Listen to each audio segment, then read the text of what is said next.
Olá, pessoal! Sejam muito bem-vindos. Nós estamos agora começando a nossa sequência de vídeos para falar sobre puberdade.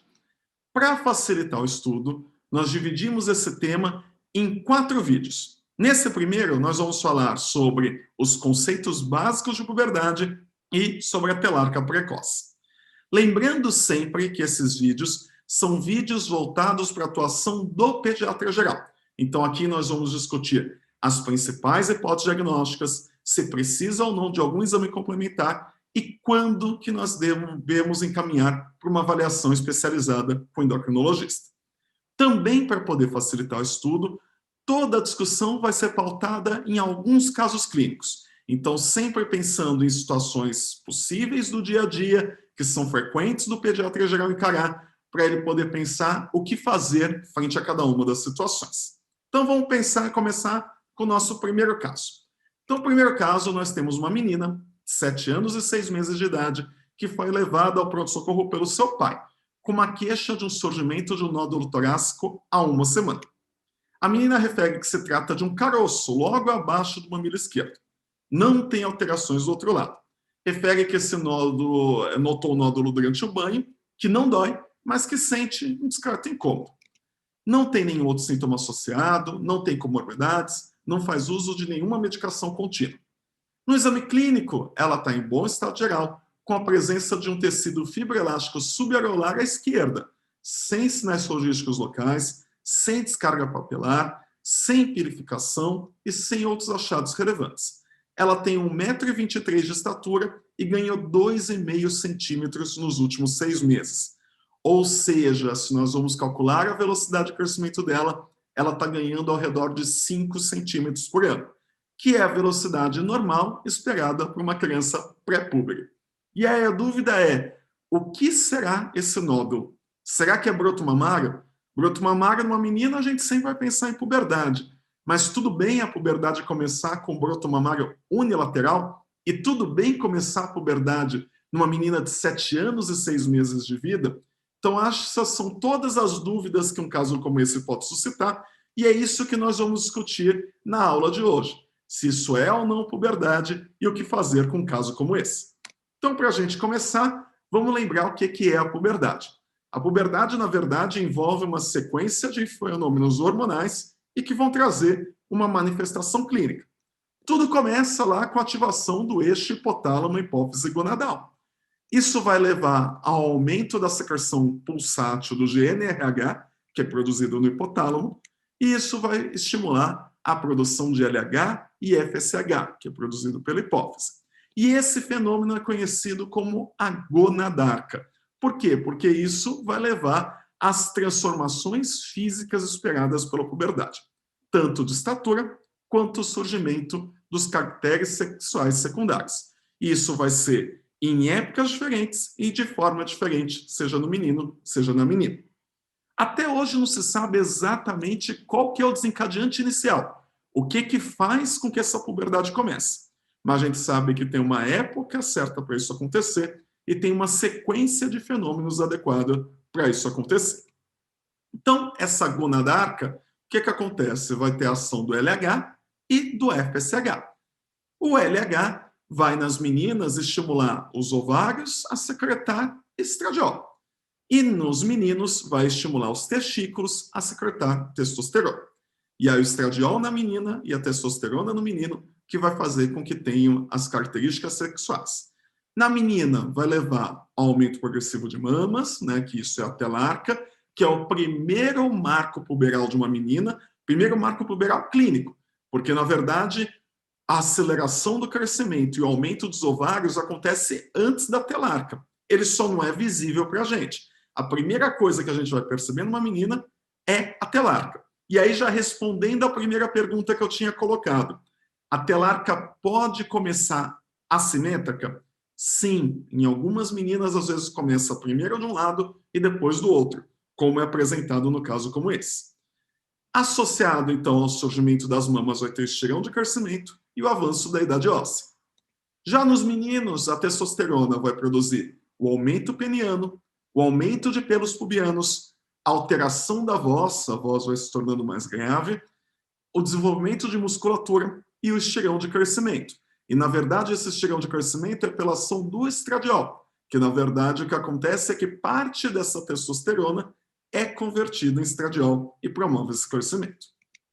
Já o FSH vai ter ação semelhante em ambos, seja no menino, seja na menina, estimulando a produção de espermatozoides e óvulos e aumentando o tamanho das gônadas.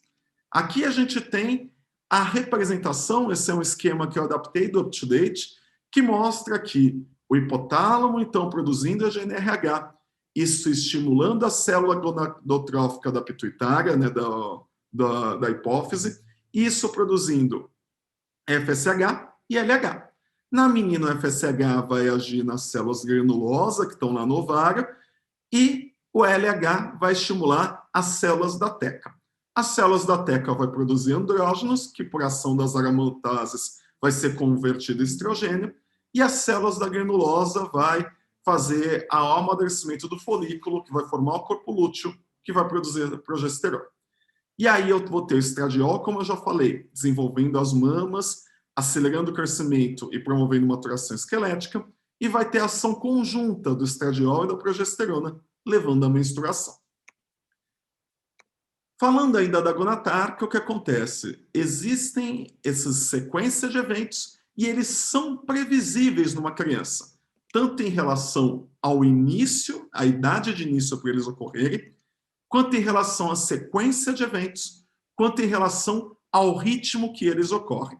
Então, toda vez que a gente vai falar que tem alguma alteração, ela pode ter alguma alteração dessas três características, em relação ao início, e o objetivo principal desses vídeos é falar quando começa antes do que deveria. Em relação à sequência, nós temos uma sequência de eventos esperada. Por exemplo, eu vou sempre suspeitar que tem algum problema se a menarca vier antes da telarca. Porque, como eu disse, a telarca é o primeiro fenômeno clínico de puberdade de uma menina. E em relação ao ritmo, a gente sabe que tem um tempo esperado para o surgimento de cada coisa. Alguém que tem a telarca e 2 meses depois tem a menarca, alguma coisa está errada, porque eu tenho um intervalo esperado para esses fenômenos ocorrerem. E aí esses fenômenos, eles são separados por estagiamento. O mais famoso, que todo mundo utiliza, são os estágios de Tanner, que são feitos tanto para a menina quanto para o menino, vão de 1 a 5, tanto em relação a mamas, quanto ao desenvolvimento peniano, quanto à pilificação. Então, falando em relação às mamas, tem esses esquemas, assim, com figuras, mas eu não gosto muito de pegar a figura, porque a figura sempre traz a ideia do tamanho da mama. E isso não vai fazer diferença para a gente se a mama é maior ou se a mama é menor. O que faz diferença para a gente é a sequência de eventos. Então, acho que é mais importante a gente entender esses eventos na forma de como que está desenvolvida essa mama. Então, eu vou chamar M1 quando é mama infantil. Vou chamar M2 quando surge o broto mamário. Ou seja, é aquele tecido nodular, pequeno, apenas subareolar. Tá? Como foi apresentado no caso clínico que eu mostrei para vocês, que até era unilateral, mas em geral é bilateral. O M3, eu tenho o aumento desse tecido subareolar que vai além da auréola e da papila. Mas só que eu não tenho separação de contornos. É como se fosse uma pequena mama adulta. O M4, a palavra-chave do M4 é o duplo contorno, porque eu já tenho o tecido que vai além da auréola, mas é projetada a localização de tal auréola e mamilo. E aí vai fazer um duplo contorno. E o M5 já é a mama de aspecto adulto. Em relação, então, à puberdade na menina, eu posso fazer uma relação precisa entre a puberdade e o crescimento dela. Então, relacionando a velocidade de crescimento da menina em relação à idade dela, o que nós temos? Nós temos que no período pré-púber, a partir mais ou menos ali dos 4 anos de idade, eu tenho um momento de velocidade de crescimento constante da menina, onde ela tem um ganho de estatura ao redor de 4,5 a 6,5 centímetros por ano. Até que ela acelera esse crescimento e depois ela desacelera. E isso tem relação direta com a puberdade dela. Então, o que acontece? Quando ela acelera e chega no pico de crescimento, ela vai sair aí dos 4,5 a 6 centímetros por ano e no pico vai atingir entre 6 e 10,5 centímetros por ano. E qual que é o principal marco que faz que acelere o crescimento? É a telarca. Até aqui, ela é M1. Quando ela começa a acelerar o crescimento, é quando ela se torna M2. E aí, a gente sabe que mais para frente vai ocorrer a telarca. E como eu disse, tem um ritmo esperado para isso, que é um intervalo de mais ou menos 2 anos, 2 anos e meio. Então, uma menina que tem a telarca vai demorar entre 2 anos e 2 anos e meio para entrar na menarca. A gente sabe também que depois do pico de estirão, uns 6 meses depois, já entra na menarca também. Mas isso é mais difícil de determinar, né? O momento exato em que ocorreu o pico de estirão na menina. Agora, a telarca é mais marcante e a menarca, principalmente, é um fenômeno muito marcante. Tanto é que quando a gente quer perguntar para uma família, por exemplo, quando que a mãe entrou na puberdade, a melhor pergunta é perguntar quando que ela teve a primeira menstruação, quando que ela teve a menarca. Porque aí a gente vai pegar esse momento, subtrair uns 2 anos e a gente vai ter uma ideia de quando que essa mãe entrou na puberdade. A telarca, a gente sabe que para a nossa população, a idade média de ocorrência é de 10 anos e meio, mas é considerado normal a telarca desde os 8 anos de idade até os 13 anos de idade. Antes dos 8 anos, vai ser considerado uma telarca precoce e após os 13 anos, vai ser considerado uma telarca tardia.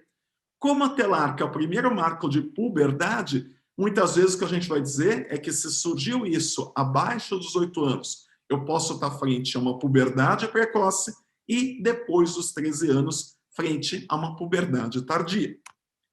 E aí, então, como eu tinha dito, nesse momento de velocidade de crescimento constante, o que é esperado é que a menina esteja no M1.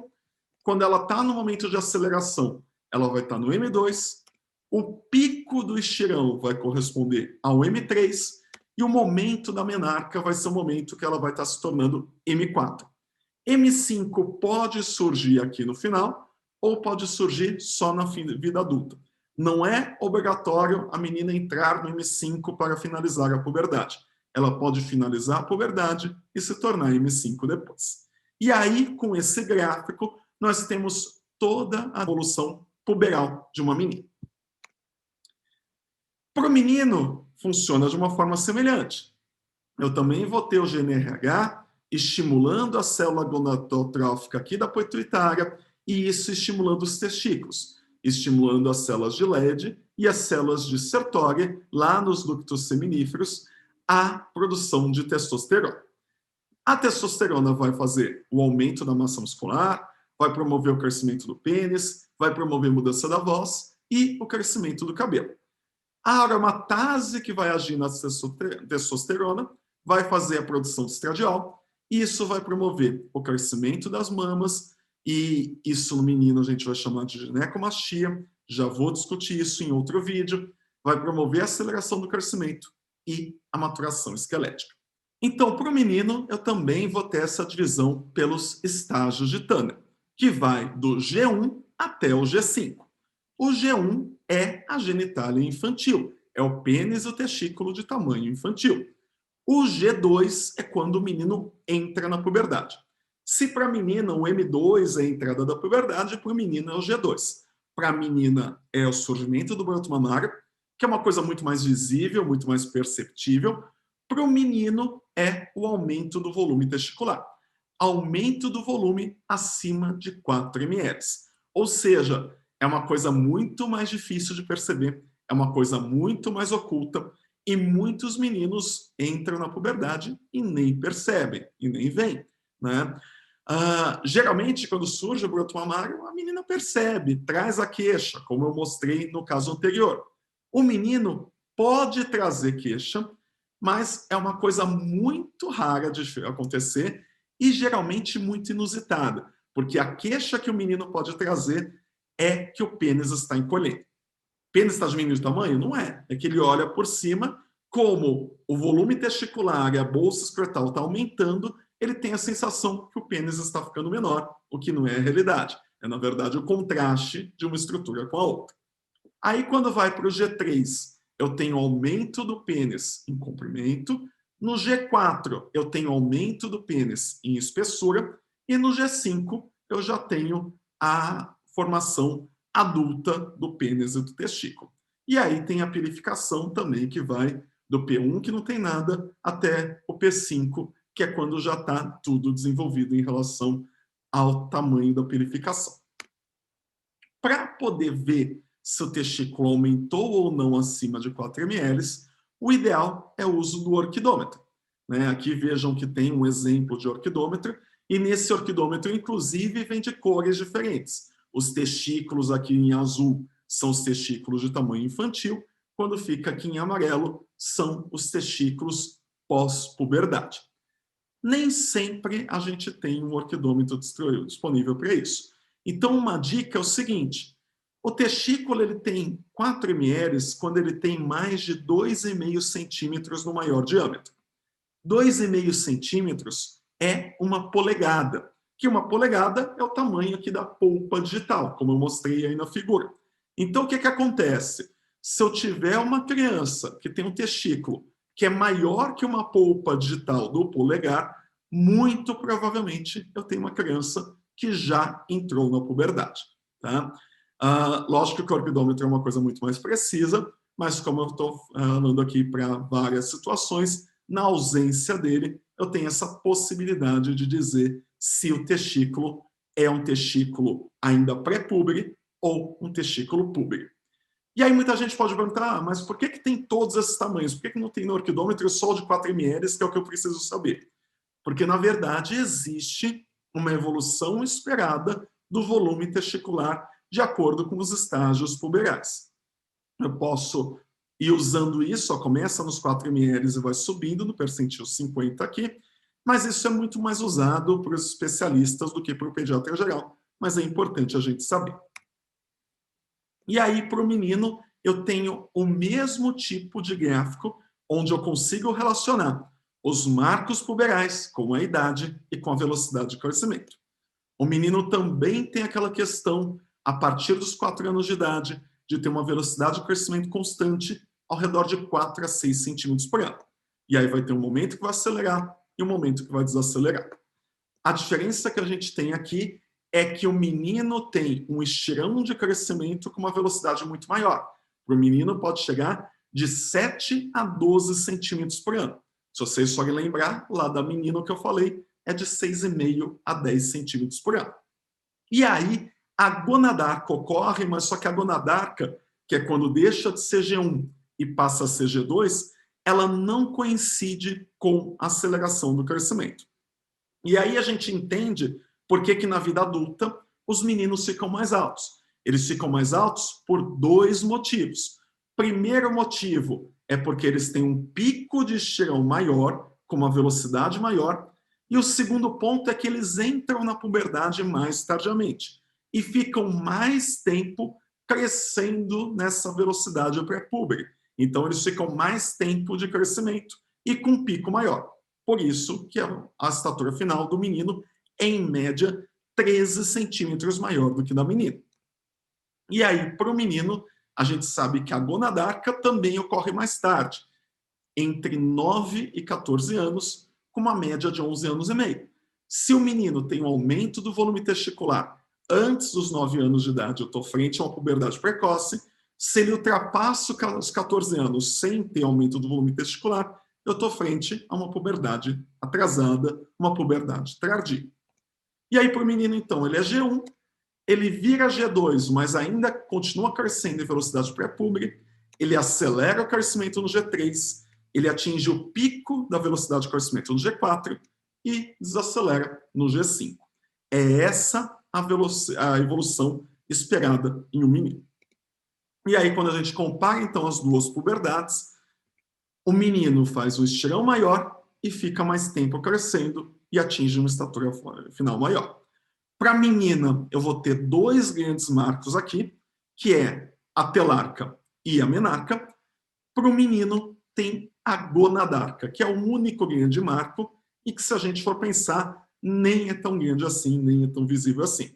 Então, por exemplo, tentar acessar de um pai que idade ele entrou na puberdade é muito mais difícil. Você perguntar para um homem na idade adulta, quando aumentou seu volume testicular? Ninguém vai saber. Mesmo alguns outros marcos, né? Quando engrossou a voz, quando começou a fazer barba, são coisas que não são tão marcantes quanto na menina. E eu costumo dizer é que a maioria das meninas lembra que dia que era, que horas que era, onde estava e quem estava do lado quando teve a primeira menstruação. Agora o menino lembra nada de nada, tá? Uma dificuldade maior que a gente tem é que a menina é tudo muito mais visível, mas só que as variações da normalidade, que não são patológicas, são muito mais frequentes. O menino, a gente tem tudo mais oculto, mas a gente tem que tomar muito mais cuidado, porque a chance de ter doenças malignas alterando a puberdade é muito maior no menino do que na menina. E isso a gente vai discutindo ao longo aí do vídeo. Tá? E pilificação, né? Eu não falei nada de pilificação, falei de aumento de testículo, falei de aumento de mama, de menstruação, mas de pilificação não falei nada. E por que eu não falei nada? Para os meninos, parte da pilificação é mediada pela testosterona e acaba entrando aí no que eu acabei falando. Agora, para os pelos pubianos na menina e para o odor na axila dos meninos e nas meninas, tudo depende, na verdade, da adrenal. E a adrenal, na verdade, funciona a parte disso daqui. Não é o eixo hipotálamo, hipófise e gônadas. Tá? E essa parte de pilificação vai ter um vídeo específico discutindo só isso. E aí, então, o que eu chamo gonadarca precoce?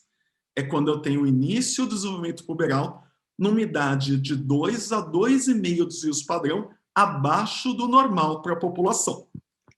Isso para a menina vai ser abaixo de 8 anos e para o menino vai ser abaixo de 9 anos. Mas, quando tem alguém que tem essa situação, eu tenho que entender que pode ser uma patologia grave, mas pode ser uma variação da normalidade. Então, outros aspectos eu vou ter que levar em consideração. Uma das coisas que a gente se preocupa quando fala em puberdade precoce é que a gente sabe que aquela criança que entra em puberdade precoce tem um risco de ficar mais baixinho. Esse gráfico eu já tinha mostrado na aula de baixa estatura, mas eu trago ele novamente para lembrar o seguinte, né? Aqui a gente tem uma cruzinha mostrando a evolução de crescimento esperada na puberdade precoce. O que acontece? Né? A gente acompanhar a cruzinha, chega um momento aqui que ele entra na puberdade mais cedo e que se torna alguém que é até mais alto do que os seus pares. Mas só que o tempo vai passando e aí, quando chega ali para a estatura final, como ele termina a puberdade mais cedo, para de crescer mais cedo. E a estatura final é comprometida. Então, a gente tem preocupação em relação a quem entra na puberdade muito cedo, porque alguém que naquele momento até está mais alto, mas quando chegar lá na estatura final, vai ser mais baixo que os demais. Uma coisa que já se sabe, eu trago aqui um estudo que mostra isso, é que há uma tendência, ao longo das décadas, das crianças entrarem na puberdade mais cedo. Então, por exemplo, mostra-se que na década de 80, as meninas tinham surgimento do broto mamário, em média, ao redor dos 11 anos de idade. E atualmente, para meninas brancas americanas, né, que esse estudo é americano, a média é de 10 anos, e para as meninas negras, a média é de 9 anos, mostrando não só que está vindo mais cedo, como eu tenho diferença entre as várias etnias. E esse estudo também demonstra que entre 7 e 8 anos de idade, que seria o momento onde eu considero que é precoce, 15% das meninas negras já tiveram desenvolvimento de broto mamário e 5% das meninas brancas já tiveram desenvolvimento de broto mamário, sem que necessariamente isso represente alguma patologia.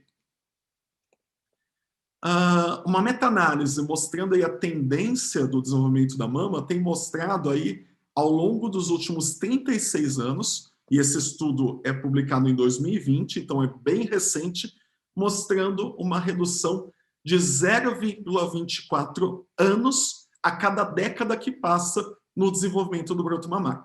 Ou seja, estamos assistindo meninas que estão entrando na puberdade cada vez mais cedo. E aí, como eu já falei, entre as raças, se sabe que isso acontece, que a população negra entra na puberdade mais cedo. Então, por exemplo, meninas brancas, 7% já tem broto mamário aos 7 anos e 15% aos 8 anos nesse estudo. Meninas negras, 27% aos 7 anos e 48% aos 8 anos, ou seja, praticamente metade já entrando na puberdade aos 8 anos. E tem diferenças constitucionais. Sabe-se que meninas obesas entram na puberdade mais cedo. Antes se falava muito de conversão periférica de hormônio sexual, hoje já não se acha que é isso que acontece. Na verdade, acredita-se que talvez esteja envolvido com alguma ação da leptina, mas isso também não se tem certeza ainda. E existem fatores externos. A obesidade, como eu já tinha dito, a presença de doenças crônicas, mas isso em geral mais atrasa do que adianta a puberdade, o excesso de atividade física, que também é uma coisa que pode atrasar a puberdade, e o uso de substâncias. Os fitoesteroides, que são presentes em alguns vegetais, como a soja, e que aí eles podem ser lidos como esteroides sexuais, o uso de inseticidas, o uso de alguns hormônios, né? Por exemplo, quer fazer musculação e vai lá usar bomba, enfim, tudo isso pode afetar o início da puberdade. E existe uma condição clínica conhecida como a antecipação constitucional do crescimento da puberdade, que eu já discuti ela quando a gente falou na aula de baixa estatura, que é considerada uma variação da normalidade. São meninas que têm o surgimento de mama entre 6 anos e meio e 8 anos de idade. Tem uma idade óssea no limite da normalidade e tem pouca ou nenhuma interferência na estatura final. E o que a gente tem que pensar só é no impacto social. Por que eu estou falando do impacto social? Porque às vezes uma criança já menstruando é uma coisa que é muito difícil de lidar. De repente alguém que começa a menstruar muito cedo. E às vezes vale a pena atrasar um pouquinho para essa menina estar mais madura para poder lidar melhor com isso. E existe o que a gente chama de telarca precoce isolada, que é aquela menina que só tem o broto mamário e que não tem mais nada associado. Não tem pilificação, não tem aceleração da velocidade de crescimento, não tem nada disso. Isso, em geral, costuma ser benigno, não costuma ser patológico. Então, se eu tenho uma menina entre 7 e 8 anos de idade, que é como eu mostrei no caso clínico lá inicial, que tem desenvolvimento mamário, mas que não tem nenhum outro marco puberal, ou seja, não tem pilificação, não tem aceleração da velocidade de crescimento. Se a gente for lembrar lá do caso que eu citei, ela ganhava 5 centímetros por ano, que é uma velocidade de crescimento pré-puberal. Não tem, então, aceleração de velocidade de crescimento. Não tem nenhum dado, nem na história, nem no exame físico, que indique alguma patologia, nós podemos apenas fazer segmento clínico sem necessidade de investigação adicional, sem necessidade de nenhum outro exame. Ou seja, aquela menina lá do caso clínico, a gente vai acompanhar rigorosamente e ver se vai surgir outros marcos puberais ou não. Lembrando que ela já está muito próxima do limite inferior do início da puberdade. Então, talvez, quando surgir outros marcos puberais, ela já tenha mais de 8 anos de idade e aí eu não consiga mais caracterizar como uma puberdade precoce. Tudo bem? Vamos seguir, então, mais um caso clínico. Próximo caso clínico, aí já é um pouquinho diferente. Eu tenho uma menina de 1 ano e 9 meses de idade e está em consulta de rotina. A mãe refere que notou um aumento das mamas nos últimos tempos. Nega a pilificação, nega comorbidades e ela usa apenas aditil e sulfato ferroso. No exame clínico, a criança está em bom estado geral, tem estadiamento puberal M3P1.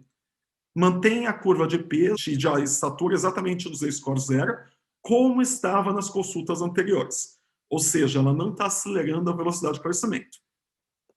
O que eu vou pensar aqui? Uma das primeiras coisas que eu tenho que pensar é: isso é mama de verdade ou isso é gordura? Será que eu não estou frente a uma criança com uma lipomastia? Normalmente a lipomastia apresenta-se em crianças com sobrepeso ou obesidade, que vai ser muito difícil nesse caso clínico aí, porque o caso clínico que eu citei tinha uma criança que estava no Z-score 0, tanto de peso quanto de estatura. Ou seja, ela não tinha nem sobrepeso, nem obesidade. Uma das formas que eu posso tentar diferenciar é tentar palpar. para ver se a palpação é compatível com glândula ou com gordura.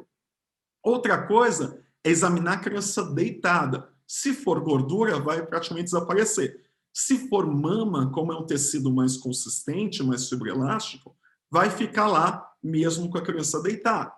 Se ainda tiver dúvida, eu posso ver se isso está evoluindo, ou até se isso for muito importante, eu posso fazer uma ultrassonografia para ver se isso é mama ou se é gordura.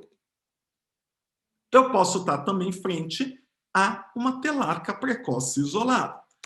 E aí o que acontece? Telarca precoce isolada na menina, a idade mais frequente de acometimento é em meninas abaixo de 2 anos de idade, como apresentado nesse caso clínico aí. Pode acontecer após os 4 anos, mas é muito raro. Em geral, ela acontece em crianças abaixo de 2 anos de idade. Pode ser uni ou bilateral, não tem aceleração do crescimento, não tem purificação associada, e um ponto importante é que pode chegar até M3, que é como eu mostrei nesse caso aí, exagerei para chamar a atenção. Tá? E o tecido mamário nesse período pode crescer, evoluir, mas nunca vai passar de M3. A causa não é muito definida. O que se tem de teoria é que pequenos cistos ovarianos poderiam transitoriamente produzir estrogênio e a telarca desaparece quando esses cistos regridem. E aí, como podem esses cistos ficarem aparecendo e sumindo, por isso que a mama pode ficar crescendo e diminuindo nesse período. Posso ter causas exógenas, é raro, mas isso é possível. Posso ter fórmulas à base de soja, que vão ter fitoesteroides, uso de óleos de lavanda, produtos com extrato de placenta, que vão ter hormônios, tudo isso pode fazer com que surja a mama também. Pode chegar a M3, como eu falei. É importante acompanhar a velocidade de crescimento, porque ela tem que estar normal. Se tiver mama com aceleração da velocidade de crescimento, está uma puberdade precoce instalada, e aí eu vou ter que fazer investigação complementar. Não há necessidade de exames complementares se não tiver aceleração de velocidade de crescimento nem purificação. Tá? Eu tenho que acompanhar isso para poder determinar se precisa ou não. E a avaliação tem que ser com intervalo máximo de a cada 3 meses para ver como é que isso está evoluindo. Muitas vezes essa mama involui, volta M1 e volta a crescer de novo quando entra na puberdade. Às vezes vai ficar um resquício ali ao longo da infância e aí vai voltar a crescer quando entrar na puberdade. O risco de evolução para a puberdade precoce é ao redor de 5%. Por isso que eu tenho que acompanhar atentamente essas crianças. Tá? O que eu posso ter de alteração laboratorial? É importante a gente saber que não é necessário pedir exame, mas às vezes a gente vai ficar com dúvida, vai pedir exames por algum motivo, tem que entender o que eu vou encontrar. Então, a idade óssea ela vai estar compatível com a idade cronológica, não vai estar alterada em relação à idade cronológica. A ultrassonografia pode mostrar cistos foliculares, mas só que vai ter útero e ovário com volume pré-púbero, com volume normal. Mas esses cistos são presentes e eu não tenho que me preocupar, tem cisto, então algum problema. Não, isso é esperado para a idade, a existência desses cistos. O FSH e o LH podem estar discretamente alterados. E, em geral, com FSH um pouquinho mais elevado do que LH. Às vezes eu vou ter um LH normal com FSH alterado. E o estradiol tem que estar indetectável, porque é um momento ainda pré-público. Por que eu tenho alteração de LH e FSH? Por causa de um outro fenômeno que ocorre na idade, que é a mini-puberdade transitória na infância. O que é isso? A gente sabe, por um motivo desconhecido, que o eixo hipotálamo hipófise adrenal é ativo intraútero e durante o início da vida. Após o nascimento, inclusive, ele se torna mais ativo e tem um pico de ação entre 1 e 3 meses de vida. Mas só que essa ação não vai trazer nenhuma mudança clínica para o nosso paciente. E aí, depois disso, vai reduzindo a quantidade de esteroides sexuais e aí vai voltar ao que é esperado para o pré-púbero. Então, nesse momento, entre 1 e 3 meses, eu tenho níveis semelhantes ao da puberdade, mas só que sem as manifestações da puberdade. As concentrações de gonadotrofina, então, nos meninos, eles voltam para os níveis pré-púberes entre 6 e 9 meses de vida. Já nas meninas, o LH volta ao normal entre 6 e 9 meses de vida, mas o FSH pode estar alterado até os 2 anos de idade. Por isso que eu falei que é normal, se eu dosar numa criança abaixo de 2 anos, ter um FSH discretamente elevado, muitas vezes com LH pouquinho elevado ou normal. Tá? Então é só para não se assustar se encontrar com exames com alterações desse tipo, porque isso a gente tem que entender que é normal para essa idade. E aí o último caso dessa aula, tem uma imagem exemplificando, é um recém-nascido. Uma menina de 10 dias de vida, está na primeira consulta de puericultura, nasceu de 40 semanas, parto vaginal, peso de nascimento de 3.750, adequado para a idade, e não teve nenhuma intercorrência perinatal. A mãe refere que está em seio materno exclusivo, tem boa pega, sente a mama esvaziar e está ganhando peso. Na consulta hoje de 10 dias, já ultrapassou o peso de nascimento, inclusive.